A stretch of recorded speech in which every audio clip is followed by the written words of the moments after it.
তো গাইস, প্রথমে তোমরা এই ভিডিওটা দেখো, তারপর আমরা এর ফানি কমেন্ট পড়বো। ফুটছে যেন মাছের কান করে লাল, এত নরম শাড়ির সুতো বুনছে যেন সেই লালের কঙ্কাল, বিপদ বড়। तो चलिए शुरू करते हैं। শেষমেশ প্র্যাঙ্ক শেষ হলো। तू पौन मारागा।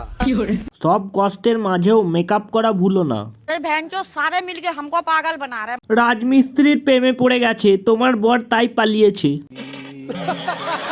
বর ছেড়ে গেছে কিন্তু ক্যামেরাম্যান ছেড়ে যায়নি। अच्छा আমি খালি কমেন্ট পড়তে এসেছি, ভিডিওর থেকে কমেন্ট পড়ে বেশি মজা। বরমশাই কলা কিনতে গেছে। কি বলবো, কি আর বলি, এদের তো সাবস্ক্রাইবও করি না, তাও কেন যে এদের মুখগুলো দেখতে হয়।